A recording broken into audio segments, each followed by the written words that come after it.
All right, so you want to talk about the Philippines. Let's dive in. You've got some travel plans and sent over some research you've been doing, some potential downsides to think about beforehand, right? Just so you're super prepared. Yeah, gotta look at both sides, even with a place as amazing as the Philippines. Exactly. We're looking at, let's see, 10 points covering safety, logistics, and I guess what they call cultural considerations. The first one, safety, it's a big one for a lot of folks. Yeah, for sure, for sure. And it's like the first thing that comes to mind for me too. Like, are there any travel advisories?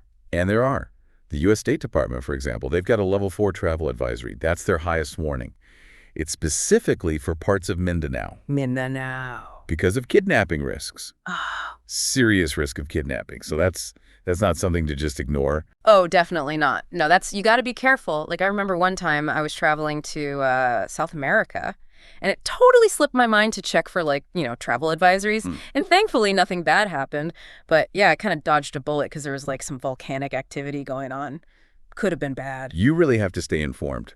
And, that reminds me, speaking of things you can't predict, Mother Nature, right? Oh, yeah. The Philippines, it's right in the typhoon belt. Typhoon season's usually June to November. Oh, man. Those typhoons are no joke. Like, I've seen videos, and it's like someone's just aiming a fire hose at you sideways. Buckets of water. It's intense, and you can't control the weather, but you can control how prepared you are. Ah. That's what travel insurance is for. True, true. I'll be honest. Travel insurance is one of those things I always go back and forth on. But it sounds like it might be a good idea for a place like the Philippines. It really is. Think of it like this. It's not just about your stuff getting lost or flights being canceled. It's about what happens if, a typhoon hits, right? Or, who knows, a blizzard in New York City. It's about peace of mind. Yeah, you're right. You're right. Okay, let's switch gears for a sec. Talk about something a little less intense.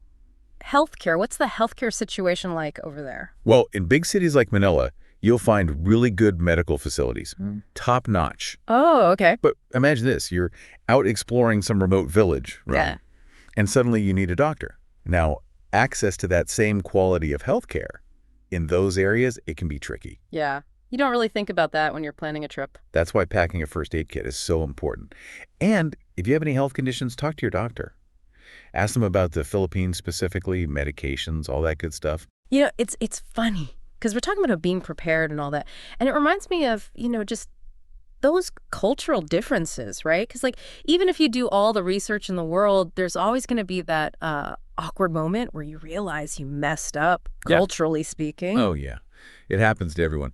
Like, one time I was in India, and I used my left hand to pass food to center. Big mistake. Turns out that's a huge no-no over there. Oh, no. Did you, like, offend someone? I did. They were very gracious about it, but definitely a learning experience. And that's the point, isn't it? Research.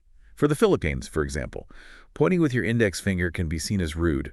There's something to be mindful of. It's always good to be aware of these things. Okay, so we've talked about safety, culture. Now, what about the reality on the ground? The stuff they don't put in those glossy travel brochures. Right, let's talk infrastructure. Okay. In cities like Manila, it's modern, convenient. Right, right. But what if you want to go off the beaten path? Say, a secluded island.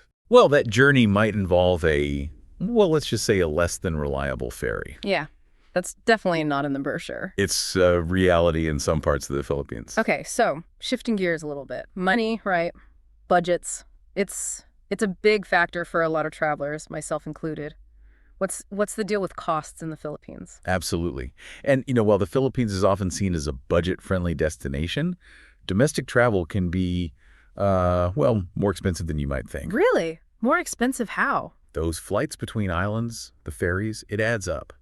So if you're on a tight budget, got to factor that in. Good to know. So maybe pack light to avoid those baggage fees. Okay, on to something else that can be a bit of a bummer for some travelers. Yeah. Staying connected. Or not. The internet. Yeah, it's something we've all come to rely on. I know, right? It's like essential these days. But you're telling me it's not great everywhere in the Philippines. It depends. In cities, you're usually fine. But in those more remote areas, internet and mobile service can be unreliable. So, like, no posting those amazing sunset pics to Instagram. Maybe not right away. Think of it as a chance to disconnect, although I know that's not ideal for everyone. If you really need to stay connected, do your research, manage those expectations. That makes sense. Okay, time to talk about something that's, never fun to talk about, but, Always got to be aware. Crime. What's the situation like in the Philippines? So, generally, the Philippines is a safe place to travel. However, petty crime, things like pickpocketing or scams, it happens, especially in touristy areas. That's a bummer, but it's a reality anywhere you go, right? What about those scams? Like, what kind of scams are we talking about? And how can people protect themselves? Oh, definitely. It's like that saying, right? Forewarned is forearmed. Common scams involve maybe someone distracting you while another person swipes your stuff, or overpriced taxis. Sometimes even folks pretending to be, like, officials asking to see your passport. Just be wary. So what can travelers do to stay safe besides just, being aware? Common sense goes a long way.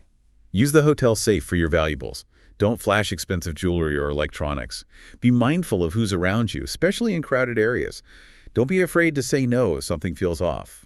Simple things. Good advice. Good advice. Okay, let's lighten things up a bit again. Talk about language barriers. So I know English is pretty widely spoken in the Philippines, but what about those, like, less traveled spots? It's true. English is common.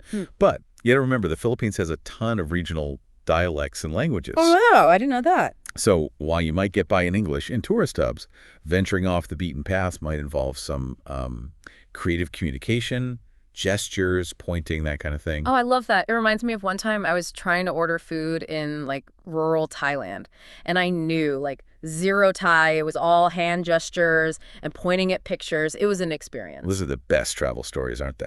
Absolutely. Okay, so last but not least, we got to talk about the environment. Tourism has a big impact, right? Especially in a place like the Philippines, which is known for its natural beauty. You're absolutely right, and it's a conversation we need to have. Yeah, for sure. Overcrowded beaches, stressed coral reefs, Yeah. plastic waste. It's not good. Not good at all. And as travelers, I feel like we have a responsibility to be mindful of that impact, right? Exactly. There are ways to minimize our footprint. Choosing eco-friendly accommodations, for example. Being respectful of local customs and traditions. Supporting sustainable tourism. Every little bit helps. It sounds like it just takes a bit of extra effort. It does. But it's worth it. Yeah. Traveling to the Philippines, it's amazing. But like with any destination, it's about being informed, prepared, and responsible. I love that. So yeah, we've talked about some potential challenges, but maybe those very challenges, right? Maybe that's what leads to those incredible, unexpected travel stories and a deeper appreciation for the Philippines.